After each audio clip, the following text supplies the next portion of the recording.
Ang init mag-carwash ngayon. Grabe, sikat na sikat yung araw. So kailangan ko tong original carwash kasi may bisita kami susunod na mga araw. Yan oh, grabe dumi oh. Hindi yan basta-basta matatanggal. Saka bago yan pupunasan, i-wash out muna natin ng tubig. Diyan guys, ang sasakyan, titingnan mo sa labas, sobrang linis. Pero dito mo makikita yan oh. Itong mga singit-singit na to. Yan dito. Diyan nag-umpukan yung mga dumi. Ito. Pinukuskus natin yan ng basahan na may sabon. Kasi pag walang sabon, hindi yan basta-basta natatanggal. Ito yung kabilang pinto. Dito sa ibabaw, grabe yan. Hindi yan napapansin lagi. Pero ito po yung nag-umpukan yung dumi. Ayan o. Ito mga kasingit-singitan dito.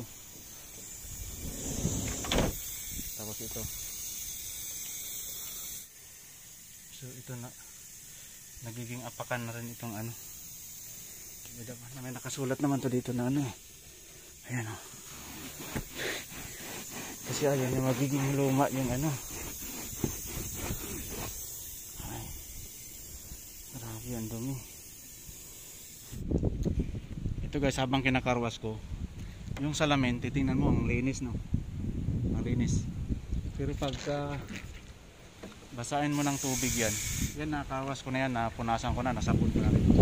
Pag pinasa mo yan ng tubig, tapos ganunin mo, maramdaman mo, ang daming mga ano, hindi ko alam kung pintura kasi color blue eh. Patak-patak lang siya na maliit. Ganun nyo, basahin nyo, tapos kapain mo, ganyan. Maramdaman mo na sobrang daming ano siya, hindi siya smooth. Ibig sabihin yan yung nakakasira ng wiper. Pag napabayaan natin to, lalala at lalala to, kahit nasabihin natin magpalit tayo ng bagong wiper, ganun pa rin.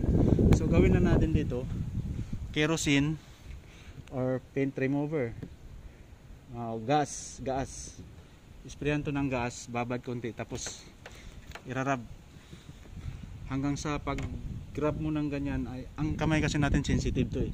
So siya yung nakakaramdam na kung may ano-ano dyan sa salamin. Subukan nyo kung may sasakyan kayo. Ano yan?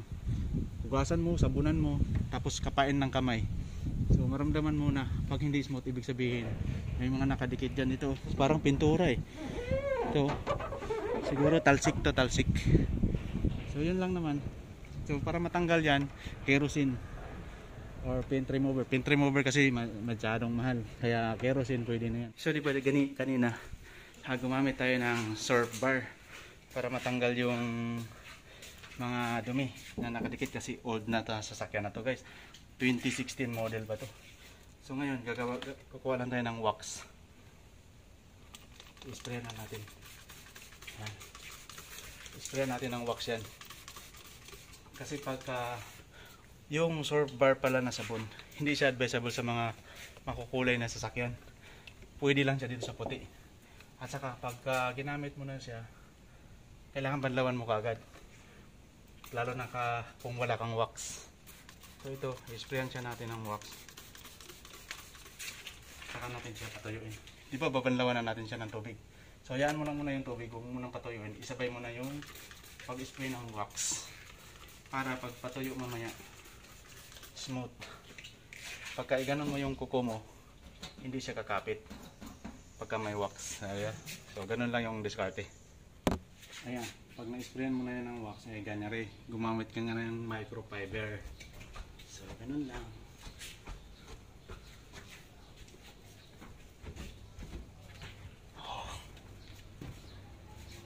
Saka smooth na yan. Kapag iganon mo yung kuko dyan, kahit iganon mo pa yan, oh, hindi na yan didikit. Pero pag walang wax, pag ganon mo, ay kakapit yung kuko mo dyan sa pintura.